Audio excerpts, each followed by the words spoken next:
This land was conquered by Greeks, Arabs, Mongols, and Turks. Every time, the conquerors thought they had defeated Persia. Every time, Persia defeated them, just in a different way. This is the only civilization in history that has existed continuously for almost 3,000 years, and most people in the West know almost nothing about it. To understand Iran, you don't start with Iran. You start with the land. The Iranian plateau is a vast land surrounded by mountains. To the north, the Alborz. To the south and west, the Zagros. On average, it stands over 1,000 meters above sea level. The climate is harsh. 40 degrees in the deserts, minus 20 in the mountains. Water is scarce. Most of the land is desert or semi-desert. Not the obvious place for a great civilization, but nearby, there is Mesopotamia, the land between the Tigris and Euphrates, possibly the most fertile place on earth in ancient times. Around 5,000 years before our era, something new begins here. Cities, writing, laws, trade. Sumerians, Akkadians, Babylonians, Assyrians. Each empire replaces the previous one, adds something new, like startups in Silicon Valley, just with more conquest. To the east of Mesopotamia, another civilization emerges, the Elamites, with their own writing, their own gods, their own cities. Their capital, Susa, is one of the oldest continuously inhabited cities in the world. They trade with Mesopotamia. They fight it. Sometimes they conquer it. Two worlds shaping one region. The Elamites trade with Mesopotamia, fight Mesopotamia, sometimes even conquer it. They are not just neighbors. This is continuous interaction between two worlds that will shape the region for thousands of years. And to the north of the Iranian plateau, something begins to move. A movement that will change everything. Indo-European tribes, who called themselves Aryans, begin migrating south and west. One wave moves toward India, becoming the foundation of Vedic civilization. The other moves into the Iranian plateau. They bring horses, war chariots, and a language that becomes Persian, Kurdish, Ossetian, and through complex paths connects to Greek, Latin, Russian, and English. The word Iran comes from Ariana, the land of the Aryans. By around 900 BC, two major Iranian peoples are already here. The Medes in the north, the Persians in the south. Both pay tribute to a greater power, the Assyrian Empire, controlling the entire region with an iron grip. But in 612 BC, the Medes and Babylonians destroy Nineveh, the capital of Assyria. An empire that ruled the Near East for 200 years disappears in just a few years. The Medes become the new power. Their kingdom stretches from Anatolia to Central Asia. The first great Iranian empire, though the Persians are still under them. Not for long, because among the Persians, a man is born, who 2,500 years later will be called one of the greatest rulers in history, and will change what an empire can be. 550 BC, Cyrus II, king of a small Persian state called Anshan, rises against his overlord, the Median king Astyages. This should have been a routine rebellion, a vassal against a ruler. But something unexpected happens. The Median army switches sides. Why? Because Astyages was seen as cruel, and Cyrus was seen as just, this is not a legend. Armies fight for those they believe in. Over the next 20 years, Cyrus builds the largest empire the world has ever seen up to that point. 547 BC, Lydia falls, the richest kingdom in Anatolia. Its king Croesus was so rich, his name became a synonym for wealth. 539 BC, Babylon, the largest city in the world, taken without a fight. How? The Babylonians opened the gates themselves, because the Persian army entered with strict orders. Do not harm the people. Do not destroy temples. Respect local gods. Cyrus enters Babylon not as a conqueror, but as a liberator. He bows to the god Marduk and restores traditions that had been broken before him. This is not kindness. This is strategy, and it is completely intentional. In Babylon, Cyrus issues a document that archaeologists will rediscover in the 19th century. Today, it is kept in the British Museum, the Cyrus cylinder, a clay cylinder covered in cuneiform text. In it, Cyrus declares freedom of religion across his empire. He allows deported peoples to return to their homelands and to rebuild their temples, including the Jews, taken into captivity by the Babylonians. They are allowed to return to Jerusalem and restore their temple. This is why, in the Old Testament, Cyrus is the only non-Jewish ruler called the Anointed of the Lord. The United Nations calls the Cyrus cylinder the first declaration of human rights. That's debatable. There is propaganda in it, alongside real reforms. But the fact remains, in the 6th century BC, a Persian king practiced religious tolerance, while others destroyed cities and deported entire populations. Cyrus dies in 530 BC during a campaign against nomadic tribes in the northeast. According to legend, the Queen Tamiris defeats him. Her son had been captured by Cyrus. "You wanted blood? Drink it," she is said to have told him. The story is probably not true, but it tells you something important. Cyrus was powerful enough for legends like this to exist. His son Cambyses conquers Egypt. Now the Persian Empire stretches from Greece to the Indus, the first true world empire in history. But building an empire and holding it are two very different things. The next great king understands this better than anyone. Darius I comes to power in 522 BC through a palace coup. The details are still debated. He tells his version in the Behistun inscription, carved into a cliff in western Iran in 3 languages. It becomes one of the most important historical documents of the ancient world. It allows scholars to decode cuneiform, like the Rosetta Stone did for Egyptian hieroglyphs. Darius is not just a ruler, he is an administrative genius. He divides the empire into 20 provinces, satrapies, each ruled by a satrap. He introduces a unified currency, the daric. He builds the royal road, 2,700 kilometers, from Sardis to Susa. Messages travel it in a week. "Nothing travels faster than these couriers," writes Herodotus. The idea will echo thousands of years later. Under Darius, Persepolis is built, a ceremonial capital. Delegations from across the empire bring tribute, one of the most impressive complexes of the ancient world. But Darius makes one mistake. He goes to war with Greece. 490 BC Marathon. A Persian expeditionary force lands in Greece and suffers an unexpected defeat. A messenger runs 42 kilometers to Athens, delivers the news of victory, and dies. That's where the marathon comes from. Darius dies before he can take revenge. His son Xerxes takes over. In 480 BC, he gathers an enormous army. Ancient sources claim 1 million men. Realistically, 200,000 to 300,000. He builds a bridge of boats across the Hellespont and enters Greece, Thermopylae. 300 Spartans hold the pass for 3 days, but not alone. Thousands of other Greeks fight with them. The Persians break through. Athens is burned. Then, Salamis, the Greek fleet fights in a narrow strait, where numbers don't matter. The Persian navy is destroyed. Xerxes watches from a throne on the shore, then retreats. Greece is not conquered. But this defeat does not destroy the Persian Empire. It continues for another century and a half, still the most powerful state in the world. But in European memory, these wars become a story. Free West against despotic East. A narrative shaped by Greek historians and retold for centuries. It has very little to do with reality. Reality is different. The Persian Empire is more tolerant than most Greek states. Dozens of peoples, different languages, different gods, different traditions, all under one system. Subjects, not slaves. The image of Persia as a dark empire, opposed to a free Greece, is one of the most successful propaganda stories in history. And its author is Alexander, who needs a justification for his war. 334 BC.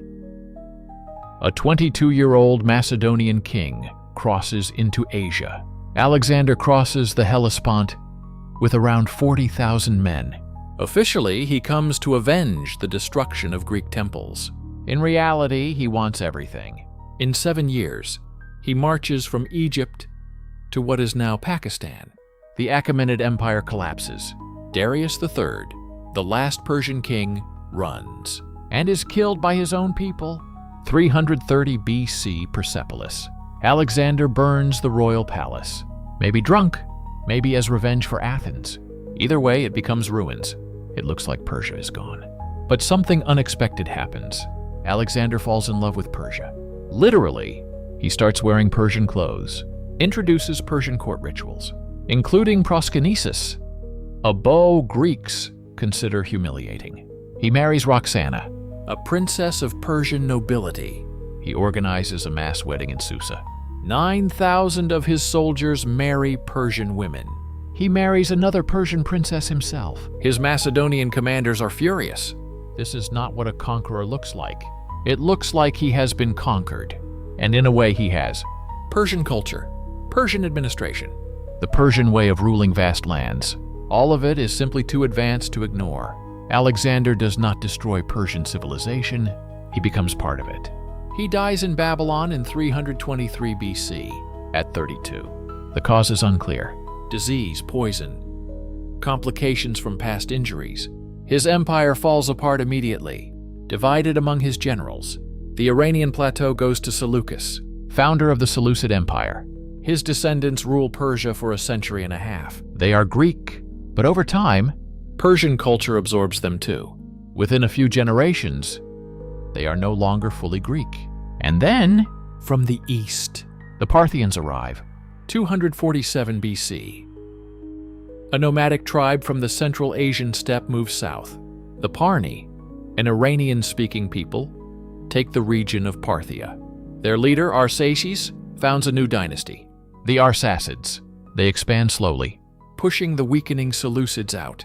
By 140 BC, they control the Iranian plateau and Mesopotamia. The Parthian Empire becomes the direct successor of the Achaemenids.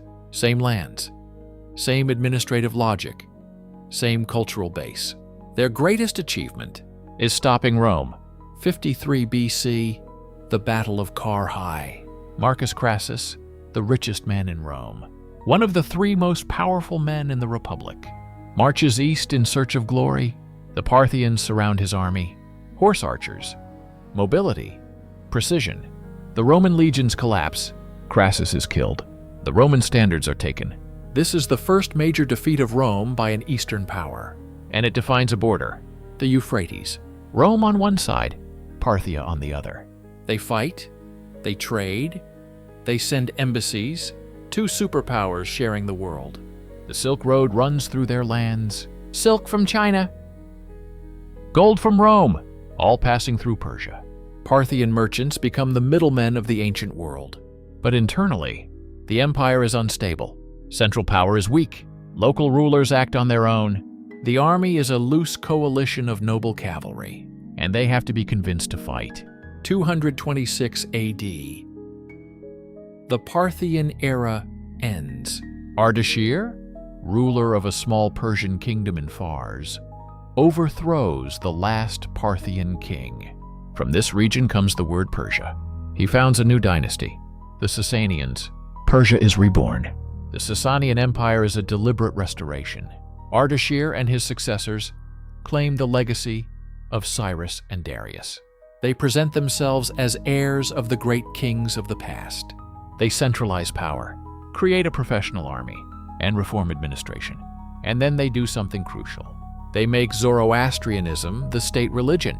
Zoroastrianism is one of the oldest monotheistic religions in the world, founded by the prophet Zoroaster, sometime between 1500 and 500 BC. Its core idea is simple. There is one supreme god, Ahura Mazda, and an opposing force of darkness. Humans are free to choose between good and evil, and history moves toward the final victory of good. This idea spreads far beyond Persia. It influences Judaism, Christianity, and Islam. Heaven, hell, final judgment, the struggle between good and evil, even the Magi, who, according to the Gospel, visit the newborn Christ, are Persian priests. The Sasanians rule for 400 years. Persian culture reaches a peak. Literature, architecture, music, even chess. It travels from India through Persia into the Arab world, and then to Europe. Their main enemy is Rome, later Byzantium. For 3.5 centuries, they fight over Mesopotamia, Syria, Armenia. Sometimes Persia wins. In 260 AD, Shapur I captures a Roman emperor, Valerian, the only time this ever happens. Sometimes Rome wins. By the 7th century, both empires are exhausted. Decades of constant war. And that matters, because at that exact moment, a new power rises from Arabia, Islam. And what happens next is one of the most remarkable examples of cultural absorption in history. 633 AD.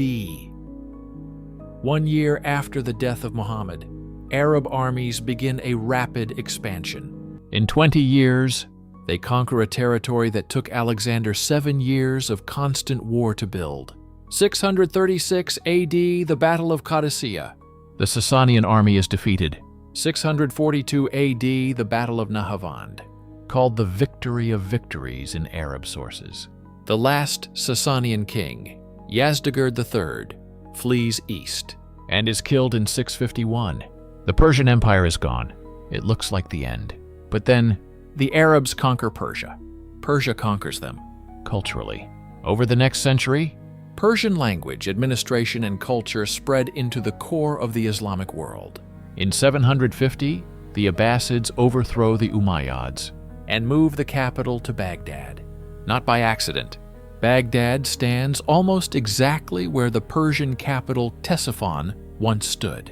The Abbasid caliphs rule using Persian administrative models. They surround themselves with Persian officials and support Persian culture. The Islamic Golden Age, from the 8th to the 11th century, is to a large extent a Persian project. Many of the great scholars we know by Arabic names are Persian. Al-Khwarizmi. His name gives us the word algorithm. His work lays the foundation of algebra. Ibn Sina. His canon of medicine is used in Europe until the 17th century. Omar Khayyam. Poet, mathematician, astronomer. His work is translated across the world. The Persian language does not disappear under Arabic pressure. It adapts. It absorbs Arabic vocabulary and becomes the lingua franca of the Islamic world. Poets write in Persian from Spain to India. The Shahnameh. The Book of Kings, written around the year 1000 by Ferdowsi. 60,000 couplets. The history of Persia, from myth to conquest. Ferdowsi avoids Arabic words. This is not accidental. It is cultural resistance, a way to preserve identity inside a larger system. And it works. 200 years after conquest, Persians are Muslim, but still Persian. Their language survives. Their culture survives. Their historical memory survives. The conquerors are absorbed. And it will happen again. With the Mongols, the result will be the same. 1219. Genghis Khan turns west. The Khwarezmian Empire collapses in 2 years. The largest state in the Islamic world. Cities that resist are erased. Nishapur, Merv, Herat. Major cultural centers reduced to ruins. The population collapses.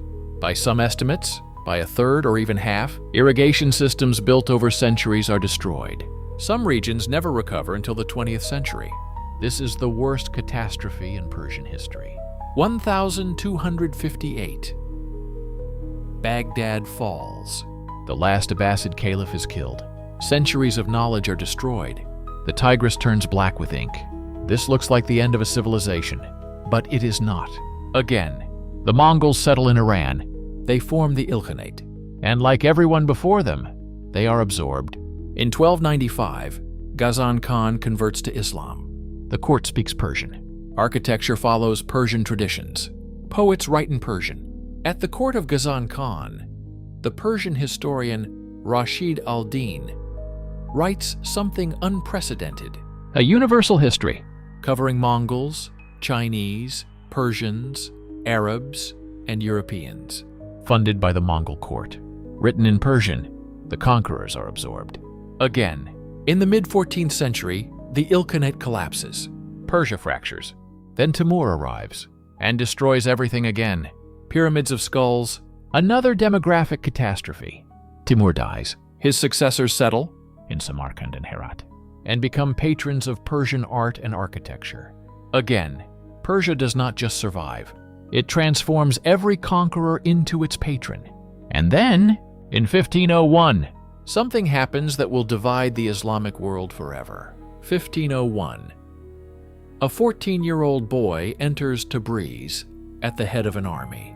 His army is made of Turkic tribes known as the Kizilbash. They wear red headgear as their symbol. His name is Ismail I. He declares himself Shah of Persia and founds the Safavid dynasty. And then he does something revolutionary. He declares Shia Islam the state religion. To understand why this matters, we need to go back to the beginning of Islam. After Muhammad dies in 632, a question emerges. Who should lead the Muslim world? The majority believes the leader should be chosen. A minority believes it must stay within the Prophet's family. Through Ali, his cousin and son-in-law, in 680 at Karbala, this conflict turns into tragedy. Hussein, the son of Ali, is killed, along with most of his followers. For Shia Muslims, this becomes the central trauma. Ashura becomes the most important ritual of remembrance, marked by powerful emotional intensity. By 1501, most Muslims are Sunni. Declaring Shia Islam sets Persia apart from the entire Sunni world, especially from the Ottoman Empire in the west and the Uzbek Khanates in the east. Why would Ismail do this? Partly belief, partly strategy. Shia Islam creates a clear boundary, a distinct identity, one that prevents Persia from dissolving into the wider Sunni world. It works, and it still defines Iran today. After the fall of the Safavids, Persia collapses into 50 years of war. Instability, fragmentation, constant conflict. Then a man rises, Nader Shah, a military genius of humble origin. He reunites the country, then invades India, and takes its greatest treasures. The Peacock Throne, the Koh-i-Noor diamond, now part of the British crown. But his rule collapses from within. He becomes paranoid. His own son blinds him.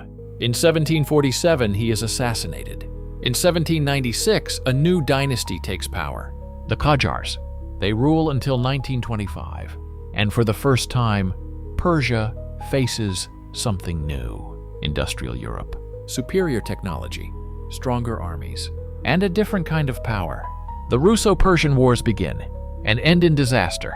1813, the Treaty of Gulistan. 1828, the Treaty of Turkmenchay. Persia loses the entire Caucasus.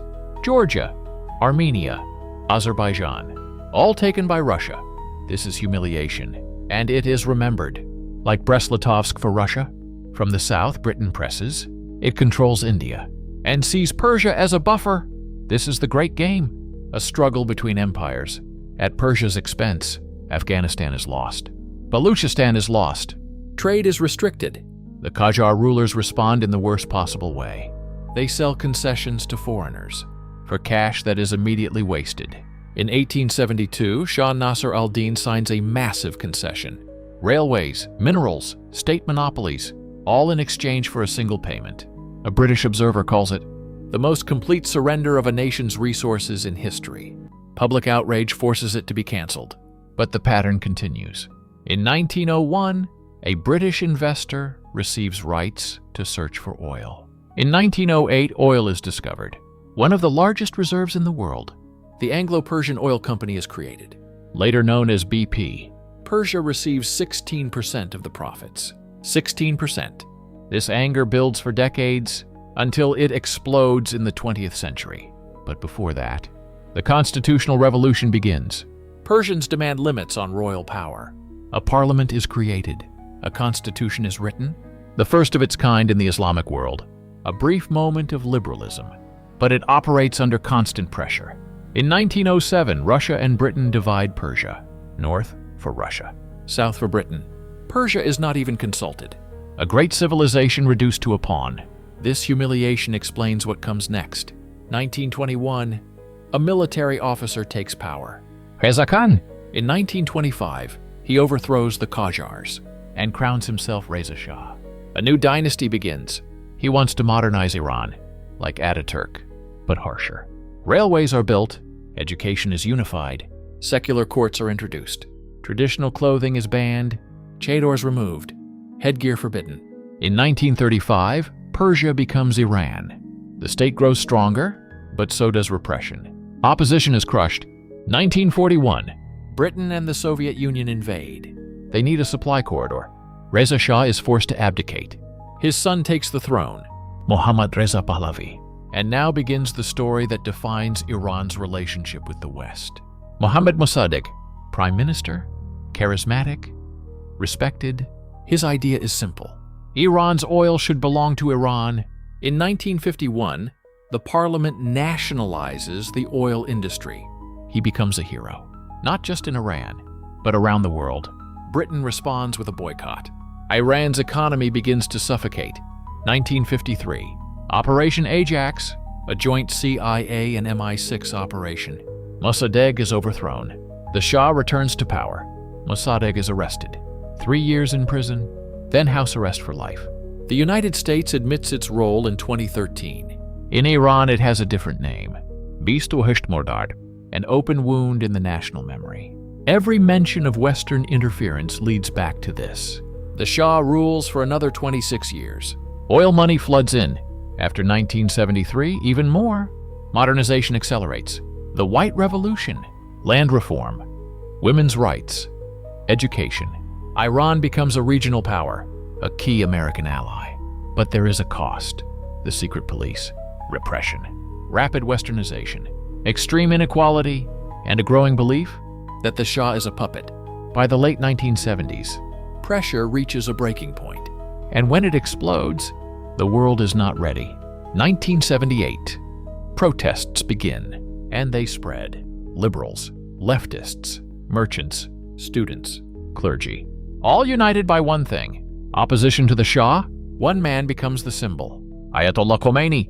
His speeches spread on cassette tapes across the entire country. The CIA reports say, Iran is not in a revolutionary situation. They are wrong. January 16, 1979. The Shah leaves Iran. He never returns. February 1st, 1979. Khomeini returns. Millions are waiting.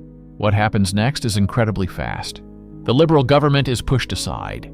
Islamic forces take control. April 1979. A referendum is held. 98.2% vote yes. The Islamic Republic is born. Khomeini creates something entirely new. A system where ultimate power belongs to a religious scholar.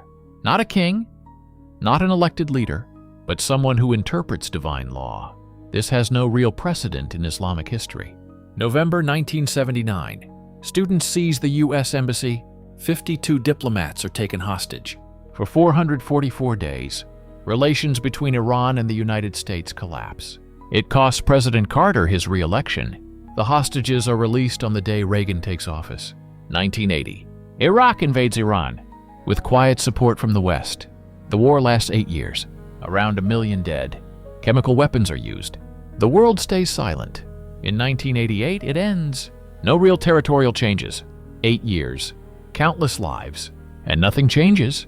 Khomeini dies in 1989. A new leader takes his place. Ali Khamenei. 40 years later, the Islamic Republic still exists. But inside, it is far more complex than it looks. Iran today is one of the hardest countries to understand. On one side, a theocratic state, controlled media, restricted internet, mandatory hijab. On the other side, a highly educated population, 60% in higher education, a large middle class, and a generation connected to the outside world.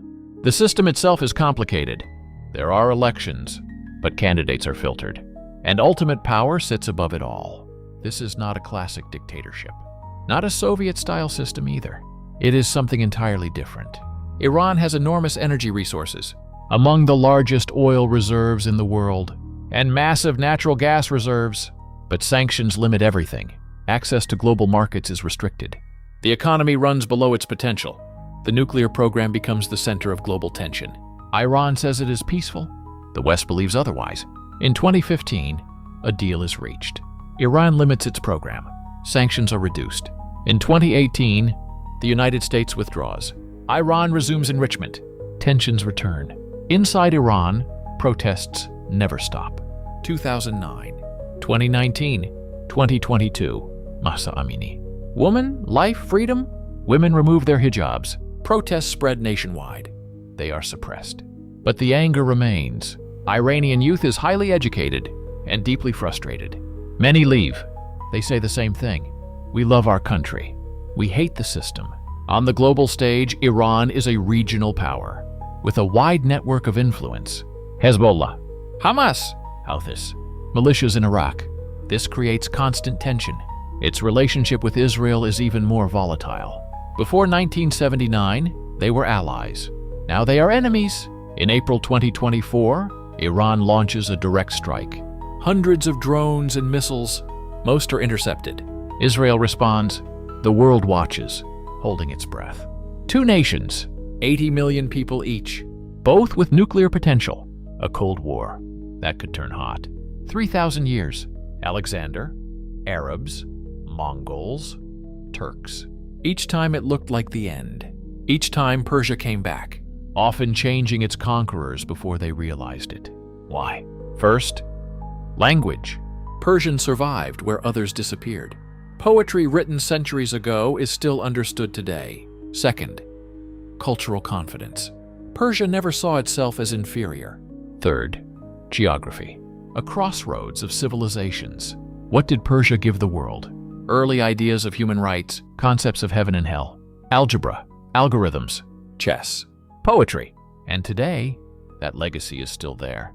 87 million people, half under 35, living between history and reality. Assyria, Babylon, Greece, Rome, Mongols. The British Empire, Persia remains. It will likely survive this moment too. The only question is what it becomes next.